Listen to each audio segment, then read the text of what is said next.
Everyone silence. এই যে আইলো মুডটা খারাপ করতে। কি সুন্দর আমি লিসারে দেখতেছিলাম। তো বলো সবাই হোমওয়ার্ক করেছো কিনা? জি স্যার। আহ কি মিষ্টি সুর, কিন্তু তোদের মুখ দিয়ে একটা সাউন্ডও বের হয় না কেন? তোরা কি হোমওয়ার্ক করিসনি? স্যার আমরা তো হোস্টেলে থাকি। তাতে কি হয়েছে? আপনি তো হোস্টেল ওয়ার্ক করতে দেননি।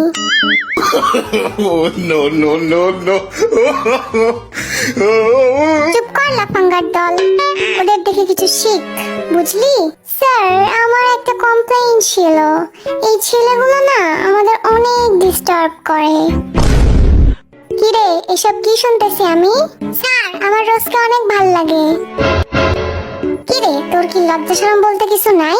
না স্যার, আমি তো ওর চোখে পুরো বিশ্বই দেখতে পাই। এই জিমিনা, কাল থেকে আমি আমার কলমের হেডটা খুঁজে পাচ্ছি না। দেখ তো কোথায় আছে।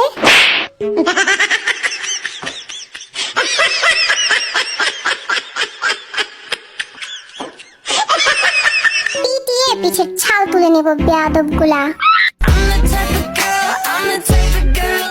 লিসা ক্লাসে এভাবে ডান্স করতে হয় না। Okay sir. দেখছিস স্যার ওদের সাথে কি মিষ্টি করে কথা বলে। আর আমরা কি বানের জলে ভাইসা আইছি নাকি? চুপ কর আর আমার প্রশ্নের উত্তর দে। ভি বল, নিউটনের গতিসূত্র কাকে বলে? আমি শুধু শেষের লাইনটা জানি। হ্যাঁ তাই বল। একেই গতিসূত্র বলে।